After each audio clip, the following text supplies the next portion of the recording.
memanjatkan setinggi-tinggi tanda syukur kita yang tidak terhingga kepada Allah Subhanahu wa taala kerana masih lagi diberi peluang dan ruang oleh Allah Subhanahu wa taala pada malam ini sama-sama kita dapat hadir dan berkumpul. Mudah-mudahan dengan perhimpunan kita pada malam ini akan sentiasa diberkati dan dirahmati oleh Allah Subhanahu wa taala dalam usaha kita untuk sama-sama mempertingkatkan keimanan serta takwa kita kepada Allah Subhanahu wa taala. Tuan-tuan dan puan-puan yang saya hormati sekalian,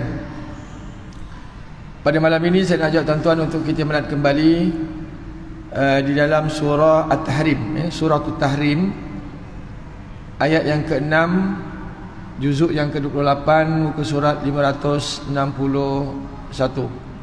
Surah At-Tahrim ayat yang ke-6, juzuk yang ke-28, muka surat 560, yang mana Allah Ta'ala berfirman pada a'udzubillahi minasyaitanir rajim, ya ayyuhalladzina amanu qu anfusakum wa ahlikum nara waquduhan nas wal hijarah 'alaiha malaikatun ghiladun shidad la ya'suna Allah ma amarahum wa yaf'aluna ma yu'marun. Sadaqallahul azim. Ayat ini tuan-tuan atas tajuk perbincangan kita pada malam ini, iaitu peliharalah ataupun lindungilah, lindung anak-anak, lindung diri dan lindung anak-anak ataupun keluarga daripada neraka. Pelihara diri dan keluarga daripada api neraka. Ini tajuk yang kita nak bincangkan pada malam ini menerusi ayat surah At-Tahrim ayat yang ke-6 ini. Dalam ayat ini tuan-tuan, bagaimana Allah Subhanahu wa taala memulakan seruan kepada kita orang-orang beriman. Semua kita ni orang-orang yang beriman, di kalangan laki-laki dan juga daripada kalangan wanita. Lelaki beriman dan juga perempuan beriman. Apa yang Allah Subhanahu wa taala nyatakan dalam ayat ini, qu anfusakum wa ahlikum nara. Allah Subhanahu wa taala menyatakan, peliharalah diri kamu dan keluarga kamu daripada api neraka. Allahu akbar. Allah Ta'ala menyatakan mengenai dengan perlunya kita pelihara diri kita dan juga keluarga kita daripada api neraka Allah Subhanahu wa taala. Dunia kita sayang, anak, isteri, anak, suami, anak-anak, maka ke akhirat juga kita akan sayang mereka. Sama-sama kita akan bertemu mereka di dalam syurga Allah Subhanahu wa taala. Kita tak nak separuh pergi sini, sebahagiannya pergi sini. Sama-sama dunia kita nak bertemu, akhirat juga kita akan bertemu sekali lagi di dalam syurga Allah Subhanahu wa taala. Saya dengan tuan-tuan pun begitu juga. Kita ni sesama mukmin ni begitu juga tuan-tuan. Bertemu di dunia, insya-Allah akan bertemu kita di akhirat kelak dalam syurga Allah Subhanahu wa taala. Waquduhan nas wal hijarah. Lalu kata Allah Subhanahu wa taala, yang bahan bakar api neraka ini tuan-tuan, apa dia? An-nas wal hijarah, iaitu manusia dan batu berhala. Allahu akbar. Yang menjadi arang ni, bahan bakar ni, arang lah kita panggil ni, terdiri daripada manusia dan batu berhala. Allahu akbar. Inilah tuan-tuan sisaan kepada mereka yang ada dalam neraka Allah Subhanahu wa taala. Lalu kata Allah Subhanahu wa taala, 'alaiha malaikatun ghiladun shidad. Neraka itu tuan-tuan dijaga oleh ataupun dikawal oleh malaikat, yang sifat malaikat itu keras, kasar layanannya. Dah tentu nama pun neraka, yang jaga dah tentu sifat malaikat itu, dah tentu pastinya keras dan kasar layanannya, tak ada bagi can. Dia tak macam dunia bang. Kita fikir macam penjara Sungai Buloh ke Kajang, ada muka baik-baik kan, ada yang abang-abang kita yang jaga penjara tu muka baik-baik ada. Yang ni tak ada bang, tak ada kesian bagimu, tak ada kesian. Allah Ta'ala sebut la yamutu fiha wa la yahya. Neraka ni tuan-tuan tak ada kerehatan, tak ada kesenangan padanya. Seksa je, tanpa henti. Tanpa henti. Penjara ada rehat, ada tidur, ada makan, ada minum, ada main bowling. Main bowling pun ada kalau ada lah, badminton ke apa namanya. Ada juga nak suka-suka kan, walaupun penjara. Makan pun 1 hari 3 kali ataupun 5 kali kan. Nak tidur ikut dan kot agaknya, boleh tidur. Neraka ni bukan macam tu. Neraka bukan begitu keadaannya. Lalu kata Allah Subhanahu Wa Taala, la ya'sunallaha ma amarahum. Malaikat yang jaga ni tuan-tuan, dia tidak menderhakai kepada Allah Subhanahu Wa Taala dengan segala apa yang diperintahkan kepadanya.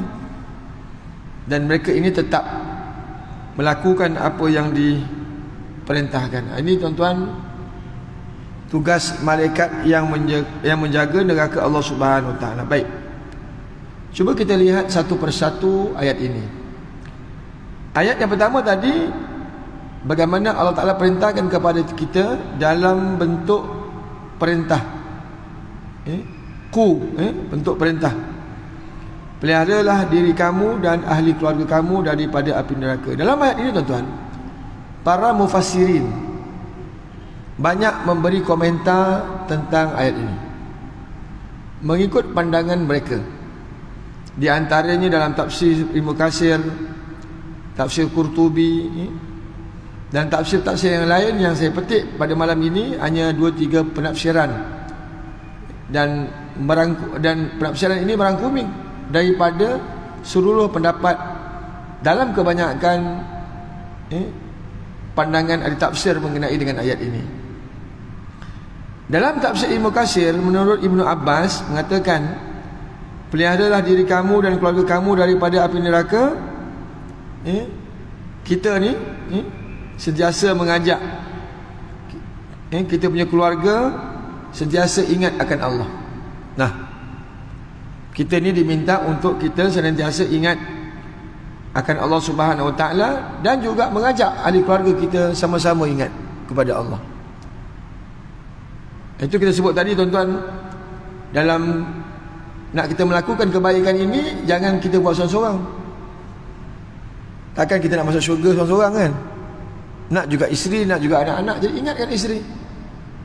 Jom malam ni, malam minggu ada apa pun di rumah, jom dengar kuliah, pasang telinga, halwa telinga, halwa telinga. Ajak. Tak nak datang, terpulang. Yang penting kita ajak, sebab nak buat kebaikan bersama-sama. Hidup senang bersama, begitulah. Anak-anak begitu juga. Jom join ayah malam ni dengan kuliah. Malam minggu tak ada buat apa, ajak je. Benda baik. Hari Jumaat kita datang ke masjid menderma, ingatkan isteri. Kalau you nak titip derma, boleh bagi kat air tolong boleh masuk ke dalam tabung. Ingatkan. Anak-anak begitu juga. Nah, ni ayah punya derma, abang nak sembahyang dekat sana, abang tolong masukkan. Sama-sama buat baik bang. Sama-sama melakukan kebaikan atas dunia ini. Jangan sampai besok di akhirat dia akan blame kita tau. Jangan main-main. Manusia ni dia akan blame each other tau. Dia tak pernah ajak pun. Dia nak buat baik seorang ni hidup dia. Sudah bang. Kita nak jawab kat mana ni? Memang betul pun kita nak buat baik seorang tak ajak pun. Jadi tuan-tuan kena ingat tentang arahan ini. Ada ulama yang mengatakan bahawasanya perlunya seorang itu mendidik diri dia dulu, barulah dia mendidik keluarga dia. Kalau kita tak didik diri kita bang, isteri pun komplain juga. Abang cakap dia sembahyang, abang tak sembahyang. Apa pula dah. Saya beritahu je. Saya walaupun saya tak buat. Bukan begitu. Jangan sampai dia menunjuk jari kepada kita yang kita tak buat apa yang kita minta dia buat. Ini hati-hati. Baca Quran, apa saja yang namanya kebaikan, yang buat baik namanya, sama-sama kita buat. Dan juga melarang melakukan keburukan. Begitu juga dengan keburukan. Benda buruk dalam keluarga ini kalau tak betul, beritahu. Jangan buat begini, jangan buat begitu. Kita hanya memberitahu saja bang. Cukup sekadar itu. Kita tak nak kita ni diheret bersama. Itu tak nak. Kita tak nak benda ni. Confirm punya di akhirat kelak masing-masing akan menunjuk jari bang. Confirm. Nak selamatkan diri kat dunia pun, nak selamatkan diri tunjuk jari kan. Akhirat apatah lagi. Ini kita tak nak tuan-tuan. Apabila berlaku situasi yang demikian, mulalah akan bertunjuk jari suami, isteri, anak-anak. Ini semua tuan-tuan nak kena ingat dalam dunia ini. Benda baik sama-sama, benda jahat juga kita sama-sama melarang. Ada juga ulama mengatakan bahawasanya dia minta kita dia mengajar keluarga pula. Hendaklah kita mengajar anak-anak dan keluarga kita, kaum kerabat, mengenai dengan perkara-perkara kewajipan. Ini tuan-tuan dalam konteks ajar ni. Kalau kita mampu, kita ajar. Kalau kita mampu, kita ajar agama kepada mereka. Kalau tak mampu, kita beri mereka peluang untuk keluar rumah, pergi masjid, pergi surau. Ada keluar duha ke, ada keluar tahajud, you pergi, tak apa, I tak kisah. Kita kena tak kisah. Bagi dia pulang untuk belajar. Jangan halang bang. Dah lah kita tak reti nak ajar, kita pula halang. Lagi parah. Parok kata orang Kelantan. Ataupun kita minta ustazah datang ajar isteri kita. Ataupun minta ustaz ajar isteri dengan anak kita sekali, dengan kita sekali belajar. Tak apa.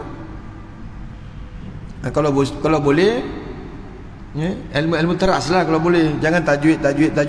Tajwid ni satu. Fiqahnya kena ada. Fiqah kena ada. Lepas tu akidahnya, tauhidnya kena ada. Tambahan ilmu tasawuf, akhlaknya kena ada. Ini semua ilmu-ilmu yang perlu dipelajari. Kalau kita tak mampu, kita bagi peluang kepada mereka untuk keluar belajar. Wajib bang. Jangan kita biar anak, isteri, suami dalam keadaan jahil mengenai dengan agama ini. Bagi peluang. Kita juga kena belapang dada lah saat kita bagi peluang tu. Mungkin lah ustazah datang kena bayar juga kan. Bayar lah kan. Ini semua tuan-tuan nak perlu kita ingat balik mengenai dengan kebaikan yang kita nak buat ini. Itulah yang disebut oleh Allah Ta'ala, bersekali kita dengan yang lain. Kata ulama tuan-tuan, bagaimana nak lindung diri kita ni daripada api neraka ni? Bagaimana nak lindung? Ke boleh lindung begitu-gitu? Nak lindung ini tuan-tuan seperti mana yang disebut oleh para ulama. Para ulama dah menyusun bagaimana nak lindung daripada api neraka ini menerusi Al-Quran dengan sunnah Nabi SAW. Ini bukan kata kosong. Yang pertama iaitu nak lindung diri kita daripada api neraka ini dan keluarga. Pertama sekali iaitu beriman dan beramal saleh. Beriman dan juga beramal soleh. Apa makna beriman? Beriman ni percayalah. Kita percaya kepada Allah. Yang dikata beriman ini juga seperti mana yang disebut oleh para ulama, yang dikatakan beriman, kepercayaan itu ialah mesti kita ikrar bil lisan. Kita kena buat perakuan dengan lidah kita. Memang kita dah buat perakuan dengan tutur kata kita mengenai dengan keimanan kita kepada Allah. Yang kedua, iaitu ikrar bil lisan. Yang kedua ialah tasdiq bi qalbi. Kita kena membenarkan keimanan itu dalam hati. Sebab takut lain bang, kan dalam lain luar lain. Ini pun masalah juga. Macam orang-orang munafik. Orang munafik di luar kata lain, dalam kata lain. Ini macam contoh dalam peperangan Uhud. Dia kata dia beriman kepada Allah, berjuang, berjihad. Mantap. Dah sampai ke medan peperangan, patah balik. Nampak je dia patah balik. Hampir ratusan saat itu yang berpatah balik saat bertemu dengan tentera musuh. Patah balik bang, main. Cakap boleh lah, gerbang. Jom berdakwah, jom. Engkau pergi dulu. Bukan mudah bang. Begitu yang berlaku. Jadi beriman ni pun dalam pun beriman, dia akan mencerminkan keimanan itu dengan ikrar tadi. Kena same-same. Itu namanya beriman. Dan beriman ini juga kita kena zahirkan dengan perbuatan, af'al bijawarih. Kita kena zahirkan dengan perbuatan. Ada orang dia dalam beriman, alhamdulillah mulut beriman, tapi anggota dia, af'al di perbuatan dia macam tak beriman. Mata tak beriman, mata beriman. Memandang ataupun melihat perkara yang dibenarkan oleh syarak. Ini dak berlolok mata, kata orang berlolok. Pantang lalu, tak beliak mata tu, tak kelip-kelip pula tu. Bang, kita apabila melihat perkara kemungkaran ini ataupun melihat maksiat ini, dalam Islam pandang itu merupakan hak, tapi jangan dikelih-kelih lagi. Ini dah pandang, dikelih lagi. Ataupun dia tak kelih, dikelih sekali lagi. Dikelih 2 kali. Jaga mata. Itu ikan cepat rosak bermula daripada mata. Ikan ni orang katalah, ikan ni kita nak tahu rosak dia, tengok mata dia. Kalau mata merah, memang ikan tu dah lama dah. Betul juga. Kecuali ikan merah lah. Ikan merah memang mata merah. Dia punya benchmark rosak tak rosak bergantung kepada mata dulu, betul Barulah kita tahu, mak kita ajar, Yop, kalau nak beli ikan, Yop, kau tengok mata dulu. Kalau mata dia okey, barulah tu. Kalau mata dia dah merah, itu ikan lama lah tu. Oh ya ke? Nampak? Mata kena jaga, mata kena beriman, telinga kena beriman, mulut ni kena beriman. Jangan tak diinsurankan mulut tu. Insurankan sikit. Ini waktu bercakap lepas ikut dan ni, macam tak ada insurans lah mulut dia.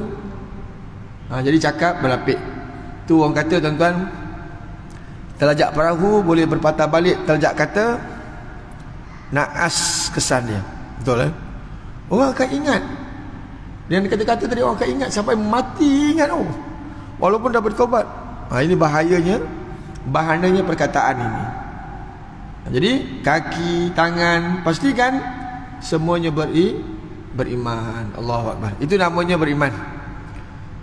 Sebab apa diperintahkan oleh Allah Ta'ala mengenai dengan keimanan ini, ditekankan sangat. Sebab keimanan kita kepada Allah ni, tuan-tuan, merupakan semulia-mulia hubungan kita dengan Allah. Hubungan kita yang ada ni sebab iman ni bang. Orang yang tak ada iman ini, Allah Akbar, dia kona kodan. Betul Orang yang tak ada iman ini, dia jauh dengan Allah, sangat jauh. Kita disebab ada iman lah kita datang semayang. Kita ada iman lah sebab kita ada iman lah kita duduk lagi nak mendapat halwa telinga. Malam minggu bang, ni malam minggu tau. Malam minggu ni memang hebat di luar sana. Malam minggu. Jadi tuan-tuan, jaga iman. Sebab kata Allah Ta'ala, walaqad karramna bani Adam, sesungguhnya kami muliakan anak Adam. Sebab manusia ini, tuan-tuan, adalah semulia-mulia, ingat, semulia-mulia makhluk yang ada atas muka bumi ini. Nak bandingkan dengan makhluk-makhluk Allah Ta'ala yang lain, gunung, ganang, angin, bumi, planet, binatang, nak bandingkan dengan makhluk-makhluk Allah Ta'ala yang lain, kita manusia yang paling dimuliakan oleh Allah sebab iman tu je bang. Jadi iman kena jaga. Iman ini kena jaga. Sebab iman ini tuan-tuan tahulah, dia macam kapal selam, kejap naik, kejap turun, naik kadang-kadang. Iman ni bang nak jaga bukan mudah. Silap-silap dia lari jauh. Tak jaga dia. Tak jaga dia dengan amal soleh ni, memang lari bang. Confirm lah. Yang duduk lama kat masjid pun boleh terkeluar. Nampak tak? Ini tuan-tuan, keimanan ini kena jaga. Bukti dalil yang beriman dan beramal soleh ini masuk syurga, Allah Ta'ala sebut dalam suratul Kahfi ayat yang ke-110. Beriman dan beramal soleh. Beriman dan beramal soleh ini segala perbuatan yang diridai oleh Allah. Apa sahaja kita melaksanakan perbuatan yang diridai oleh Allah Ta'ala, itu namanya amal soleh. Innal ladhina amanu wa amilus salihati kanat lahum jannatul firdausi nuzula khalidina fiha. Ini bukti daripada Allah Subhanahu Wa Ta'ala yang mereka beriman dan beramal soleh masuk syurga bang. Akidah Ahlussunnah wal Jamaah, mereka yang masuk syurga insya-Allah dia tak keluar. Insya-Allah dia tak keluar. Yang masuk neraka boleh keluar. Yang masuk neraka ni dia boleh keluar. Tapi ada yang masuk neraka kekal al-badi juga. Seperti mereka-mereka yang melakukan syirik kepada Allah. Bahaya ni. Orang-orang yang melakukan syirik kepada Allah, mempersekutukan Allah Ta'ala, kekal dalam neraka selama-lama-lama-lamanya. Ada manusia yang tidak melakukan syirik, walaupun dia melakukan dosa, akhirnya dia akan keluar juga. Nah, ikutlah tempoh masa dosa yang dia buat atas dunia ini. Kalau banyaklah, lamalah. Kalau ciput sikitlah. Jangan diminta tuan-tuan. Tak apalah ustaz, yang penting masuk syurga. Bang, neraka ni bukan macam Sungai Buloh bang. Penjara Sungai Buloh, dia bukan macam penjara Kajang bang. Ingat neraka ni, gambaran neraka ini bang, ngeri sebenarnya. Gambaran saja ngeri. Kesempatan ini saya nak sebut dia lah. Saya nak sebut sikit tentang gambaran api neraka ni. Yang disebut oleh Allah Ta'ala tadi, waquduhan nas wal hijarah, bahan bakar dia daripada manusia dan batu ini. Kata ulama, batu ini iaitu batu belerang hitam. Dan sifat batu belerang hitam ini yang dikhususkan oleh Allah Ta'ala dalam neraka ini, namanya batu ini dicepat menyala. Macam minyak petrol bok tu bakar gitu. Yang kedua, batu ini bau dia busuk. Dan yang ketiganya ialah asap dia banyak.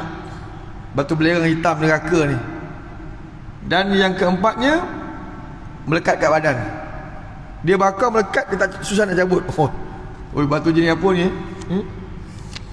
Lepas tu sangat panas, dan dia apa panggil, membara dan berkobar-kobar dia punya api tu. Allah bang. Ini gambaran api bang. Jenis api itu, jenis bahan bakar itu. Adapun saiz neraka ni, bagaimana Nabi SAW nyatakan dalam sebuah hadis Muslim dan Tirmizi, bahu manusia yang berada dalam neraka ni, saiz dia 3 hari perjalanan dengan menggunakan kenderaan yang laju. Tuan-tuan kata ada Ferrari, Porsche ke, GTR ke, tuan-tuan start malam ni pukul 8 katakan, bro, tekanlah 200 ke 300 km kalau tuan-tuan boleh tekan lah. Highway tak ada, manusia pun tak ada, tuan-tuan speed 3 hari perjalanan. Agak-agak daripada sini Meru sampai mana agak-agak? Agak-agak Vietnam. Agak-agak lah bang, 3 hari. Tanpa berhenti. Sampai China ada tak? Spesial. Mungkin. Itulah saiz bahu manusia yang berada dalam neraka. Besar tak besar bang? Besar lah bang. Kalau manusia sekerdil ini masuk neraka lah saiz dia, makan tak habis lah. Ini macam kita tengok semut lah, tak ada apa lah bang. Saiz punya besar. Gigi dia, kalau dah besar bahu gigi, confirm kata Nabi, saiznya seperti gunung Uhud. Pernah pergi Mekah dan pernah buat umrah dan sebagainya, biasanya kita akan pergi ke namanya tanah perkuburan Uhud. Kita akan melihat gunung Uhud ni besar bang, itu gigi dia bang. Kulit dia pula Nabi sebut kulit selama 3 hari perjalanan yang biasa, agak-agak Johor Perlis 3 hari jalan 24 jam jalan ni. Ada tak ke atas lagi? Ikutlah. Kalau Perlis ataupun Kedah ke Johor pun berapa jarak kilometer dia? Sini Kelantan 400, sini Johor 400, lebih kurang kata 500 km. Jadi ada 1000 km bang. Itulah saiz kulit. Kalau 3 hari lah, itulah saiz kulit orang yang berada dalam api neraka. Punyalah tebal. Sebab apa tebal? Sesuai dengan siksaan apinya. Api tuan-tuan, api neraka ni, nama pun api, yang mana Allah Ta'ala dah turunkan 1 kali atas dunia ni bang. Tuan-tuan nak rasa panas ke tak panas, yang sekali tu pun dah panas bang. Lalu tengah hari berapa darjah Celsius? 30 tengah hari. Hari ni hujan kan, tak apalah. 30 ataupun 35 darjah Celsius tengah hari yang panas. Kalau kita berada kat luar setengah jam tak tahan apa? Tak tahan. Itu baru 30 darjah Celsius. Ayak gelegak kat rumah tu no. Ayak gelegak tu, geduk. 100 darjah Celsius. Boleh minum tak? Tercabut lidah bang. Mayat yang dibakar tu bang, mayat yang dibakar tu, berapa kepanasan dia kakak? 800 hingga 1000 darjah Celsius.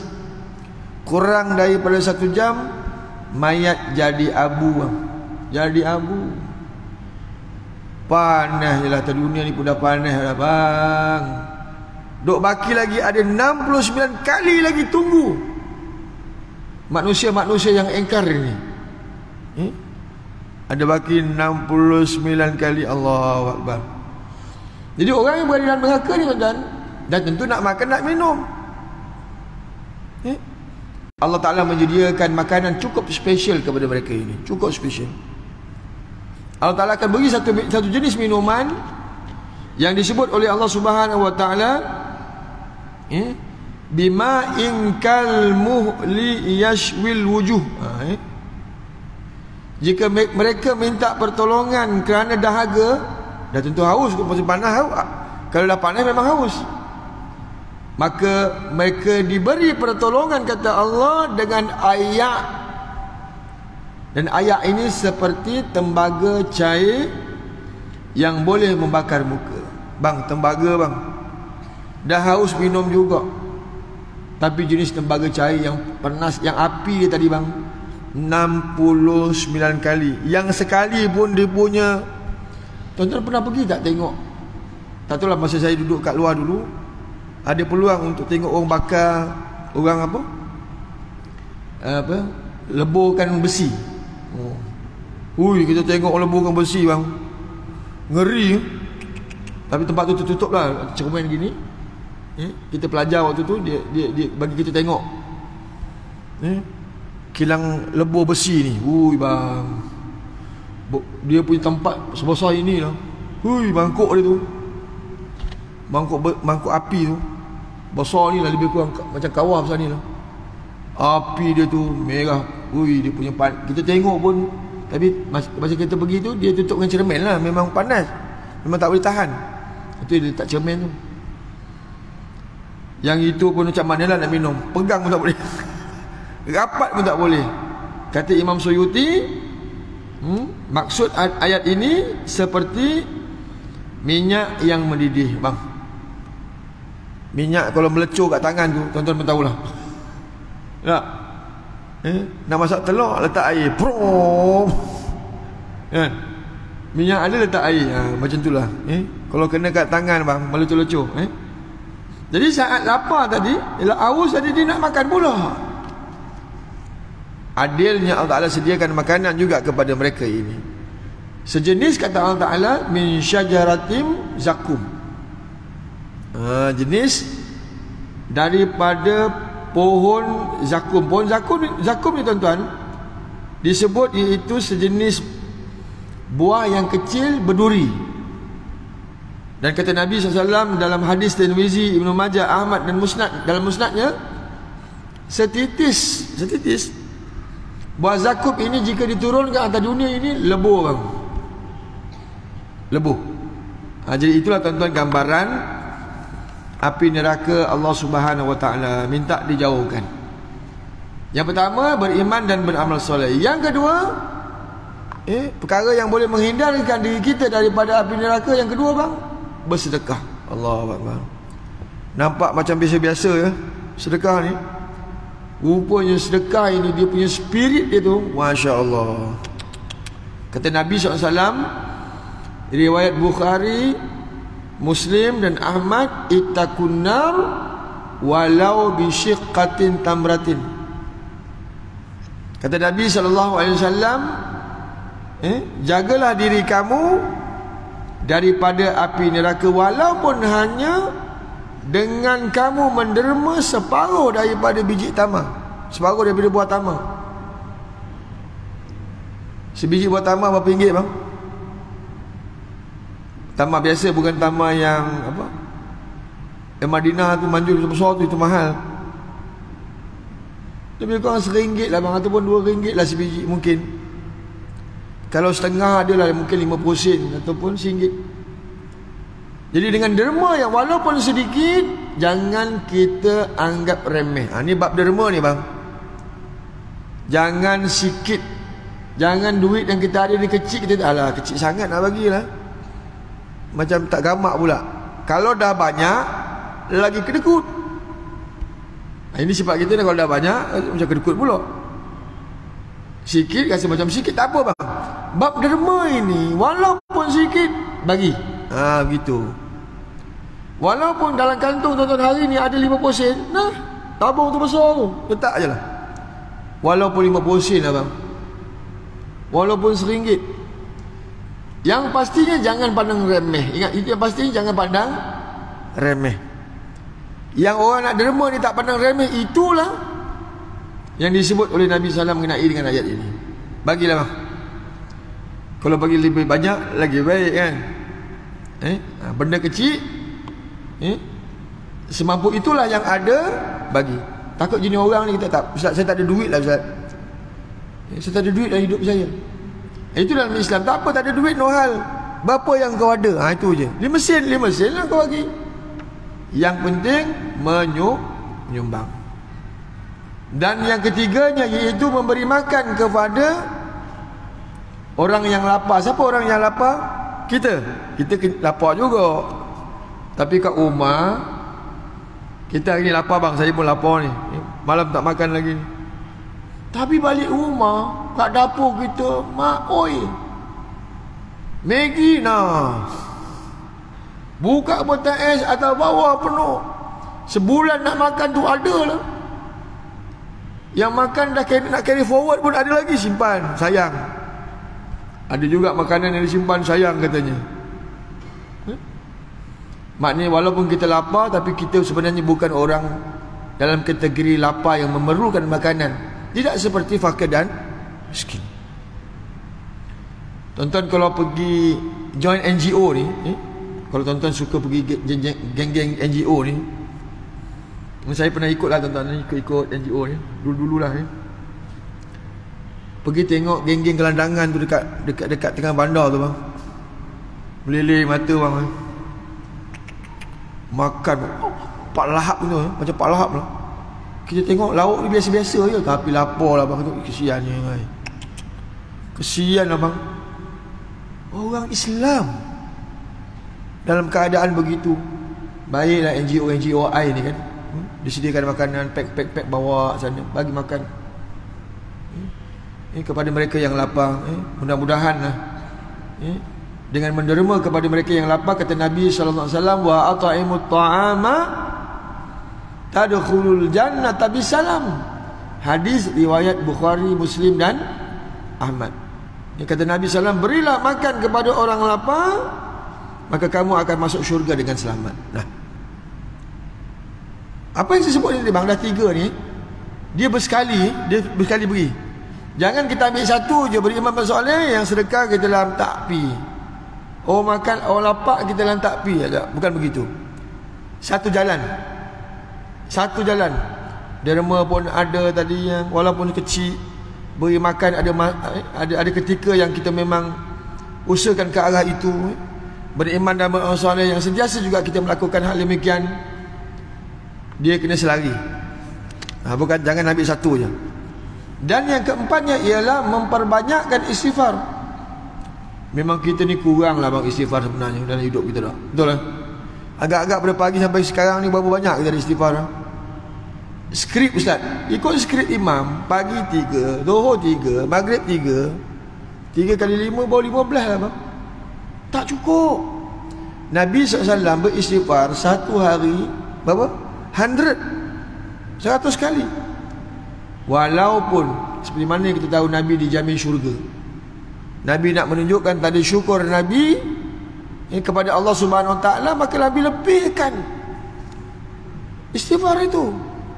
Jadi kita ni tuan-tuan sepatutnya begitu, lebihkan daripada biasa. Sebab kita ni banyak dosa ni. Kita ni lagi banyak dosa. Memperbanyakkan lagi istighfar, mudah-mudahan. Jadi tak tidak bang, kita kena usaha capai juga. KPI di 100, kita cuba satu hari 100. Cuba dulu. Kata Hasan Basri, keampunan Allah Ta'ala diturun, kita tak tahu bila bang. Apabila kita tak tahu keampunan Allah Ta'ala diturun bila, maka banyakkan istighfar di mana saja kita berada. Cubalah bang. Cuba sama itu sebut tadi, saya nak masuk syurga, tuan-tuan pun nak masuk syurga juga. Syurga bukan bukan mutlak milik seseorang. Siapa saja. Jadi saya nak jumpa tuan-tuan kat dunia, sama juga tuan-tuan nak jumpa saya kat akhirat dalam syurga Allah SWT. Pertemuan begitu tuan-tuan. Jangan kat dunia je macam ni, kat akhirat. Dunia dan akhirat same-same. Jadi tuan-tuan banyakkan istighfar. Mudah-mudahan lah tuan-tuan. Usaha kat itu, ajak isteri beritahu istighfar banyak. Anak-anak pun begitu. Bagus juga saya tengok ada orang yang pakai macam dia letak buat macam cincin yang titik-titik tu kan, dia tekan digital tu kan. Kadang bagus juga, kira bawah 80, cari lagi 100. Okey, alhamdulillah cukup. Kadang-kadang bagus juga. Kita kena buatlah. Katakan Nabi SAW ada satu yang Nabi sebut, sehingga kan dengan sebutan ini boleh masuk syurga, iaitu disebut sebagai penghulu segala istighfar. Dia bukan hari saja, ada hari yang penghulu segala hari. Rupanya istighfar pun ada penghulunya.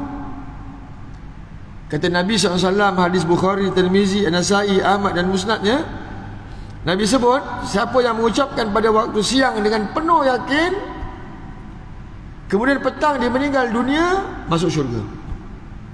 Petang dia baca istighfar, sajud istighfar ini, malam sebelum tidur meninggal, masuk syurga, kata Nabi. Dia termasuk penghuni syurga. Allahumma anta rabbi la ilaha illa anta khalaqtani wa ana abduka wa ala ahdika wa wa'dika mastata'. Yang ni tuan-tuan.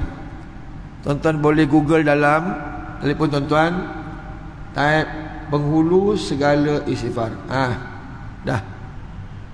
Screenshot, simpan elok-elok.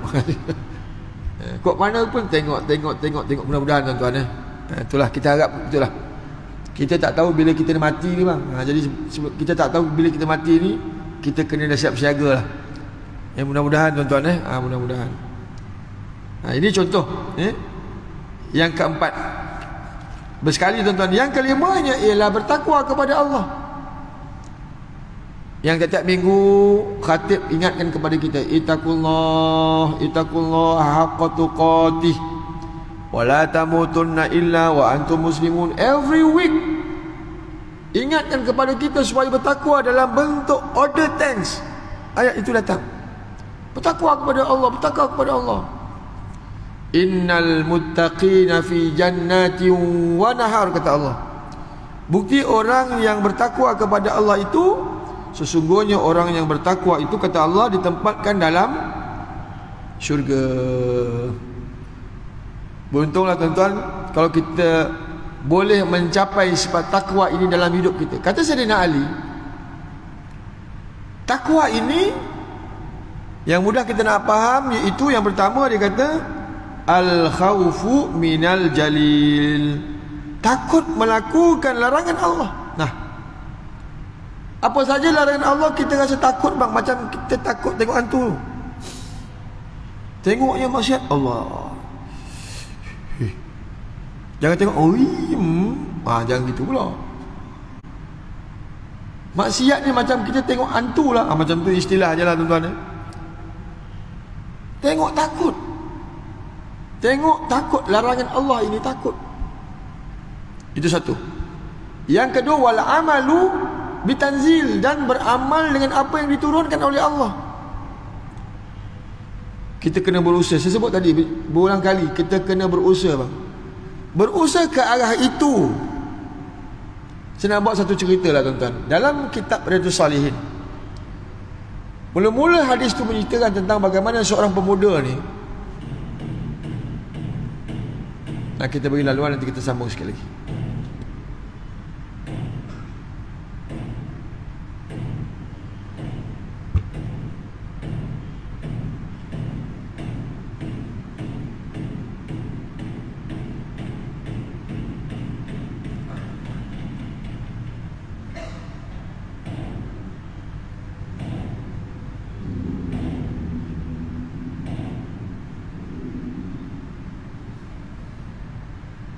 Allah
Baik, kita sambung sikit lagi.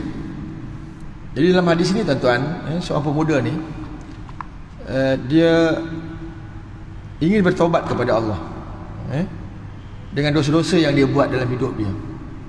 Dosa yang dia buat tuan-tuan bukan dosa-dosa biasa. Bukan dosa biasa. Dia telah membunuh 99 jiwa. Punya gangster 99 orang dibunuh. Punyalah ramai. Dia rasa ingin bertobat kepada Allah, lalu dia bertemu dengan seorang, lalu seorang ni ialah dia minta nasihat. Adakah Allah Ta'ala memberi keampunan dengan dosa yang dia buat sebesar ini? Lalu seorang ni dia jawab jawapan yang tak tepat lah, istilahnya begitu. Jawapan yang kurang tepat kepada orang yang nak ingin bertaubat ini. Dia kata tak boleh, Allah Ta'ala tak terima bertaubat sebab banyak dosa. Sebab dia juga cara kita nak menjawab orang nak bertaubat ni, tak boleh kata, sebab dah ramai kau bunuh orang. Begitulah bahasanya. Lalu dia bertekad untuk nak genapkan 100 orang. Jadi kawan tu dia bedalnya, dibunuh je. Genaplah 100. Jalan-jalan lalu bertemu dengan seorang seorang yang nampak menjawab tentang masalah yang dihadapi oleh pemuda ini, menjawab dengan penuh tertib dan berwaspada. Lalu dia kata sebesar mana ataupun setinggi mana, setinggi mana dosa yang kita buat, pasti Allah Ta'ala akan ampun. Nah, siapa pun tuan-tuan kau nak bertobat dengar macam tu pun rasa lega kan? Allah Ta'ala akan ampunkan dosa orang yang bertobat kepada Allah. Dia memang nak bertobat dah, tapi tak jumpa dia punya clue-clue tu. Dia juga akhirnya jumpa. Lalu saat dia berpatah balik ataupun saat dia berpisah dengan seorang pemuda tu, akhirnya dia meninggal dunia bang. Tak buat lagi amal baik dan sebagainya. Lalu para malaikat ukur-ukur tengok kat mana kebaikan dan kejahatan yang mana yang lebih banyak. Rupanya kebaikan itu lebih banyak daripada kejahatan. Maksudnya dia betul-betul nak berubah, masuk syurga bang. Ini kita sebut tadi, kita cuba untuk beramal walaupun kita belum buat lagi, tak apalah. Yang penting kita ada usaha untuk beramal. Dan juga isti'dad lil yaumir rahil. Takwa ini ialah kita kena siapkan bekalan untuk akhirat. Dunia alhamdulillah kita dah macam-macam kita rancang dah, alhamdulillah. InsyaAllah ongoing lah, ongoing insyaAllah. Yang akhirat tu tak ada going-going. Yang tu kena fikir balik. Kita kena memperbanyakkan tadi yang namanya amal soleh. Yang dah ada okey, kita kena ada namanya senang semak jugalah bang. Kadang-kadang hidup di dunia ni kan, kita bekerja pun ada senang semak kan. Akhirat pun kena ada sinarai semak. Macam mana sunat dia okey tak? Okey. Macam mana dermanya okey tak? Okey. Kayak mulai tak okey, nanti okey lah. Tengok yang semak mana benda yang kadang-kadang kita tak pernah buat amalan ini, kita cuba try buat. Itu je. Try buat manalah amalan soleh yang kadang-kadang kita mungkin terlepas pandang mungkin. Jadi kita kena semak balik dan kita cuba buat. Kena ada sinar semak. Dan akhirnya kata Sayyidina Ali, redha bil qalil. Yang dikatakan takwa ini, kita kena redha benda yang sedikit, yang apa kita ada ni hari ni bang. Memang dalam hidup kita banyak kekurangan yang kita ada, tak macam orang lain. Mungkin kita tak handsome, redha lah bang, tak apalah. Nak kata macam mana, muka mak ayah aku macam tu, keluar macam ni lah. Takkan mak ayah nak keluar jadi muka macam Mak Salim. Redha lah benda yang sedikit ini. Yang penting manis ada walaupun tak handsome. Itu penting bang. Walaupun aku tak handsome tapi manis ada, okey lah tu. Dan manis ini dari mana nak dapat? Daripada kita berwuduk tu bang. Memang muka tuan-tuan ni memang manis walaupun kurang handsome macam saya juga. tu. Tak apalah bang. Yang penting beriman. Redha dengan yang sedikit. Harta kita mungkin tak banyak macam orang lain, redha. Rumah kita taklah sebesar mana macam orang lain, redha. Kereta motor tak sebesar mana, tak sehebat mana, tapi kita redha benda yang sedikit dalam hidup kita. Alhamdulillah. Itu yang dikatakan oleh Sayyidina Ali, namanya takwa. Baik, yang keenam dari tujuh. Enam, kena jujur dalam perkataan dan perbuatan. Dalam perkataan kita ni bang, pastikan kena jujur. Wajtanibu qaula zur. Jauhlah kamu daripada sikap bohong. Kata Nabi SAW, kulahak walau kana murrah, berkata benar kalaupun dia pahit. Betul bang. Kadang cakap benar dalam hidup kita ni, kadang-kadang makan diri lah bang. Lebih baik menipu, selamat Ustaz. Wah, ini bahasa yang perlu dipikirkan semula bang. Kadang-kadang menipu bagus juga dalam hidup ni, selamat. Kalau tak menipu bang, kena saman, kena tipu polis. Tipu. Kadang-kadang kena tipu accident. Kalau kita tak signal, kita accident, kita kata kita signal, selamat aku. Nipu. Ingat, orang kata nak berjaya dalam hidup ni kena kona-kona baru hidup. Kalau kau straight je, tak hidup. Itu cara yang tak betul. Kalau banyak kona, akhirat dia kona kat situ terus junam terus. Jadi berkata benar lah. Saya nak pengalaman sikit tuan-tuan, nak share dengan tuan-tuan. Saya pernah ziarah kawan, dululah dah setahun lebih, agak lama. Apabila saya ziarah kawan, dah lama tak jumpa, niat baik nak ziarah kawan ni bang. Masa saya balik ziarah kawan tu, lupa tarik tali pinggang. Tengok polis ada di tepi tu, prit sekali. Sudah, kena saman aku. Saya pun masa dia prit tu, dia pakai tali pinggang tu bang. Macam mana nak menipu bang. Walaupun boleh nampak memang kita tak pakai tali pinggang, tapi nak selamatkan diri pakai tarik juga. Baru kau sedar waktu tu. Lalu polis kata, tahu kesalahan apa? Teringat pula benda ni. Nak masuk syurga, jangan menipu. Nak masuk neraka, banyak menipu. Fikir, bahaya juga ni. Walaupun kadang-kadang benda tu sempoi ya.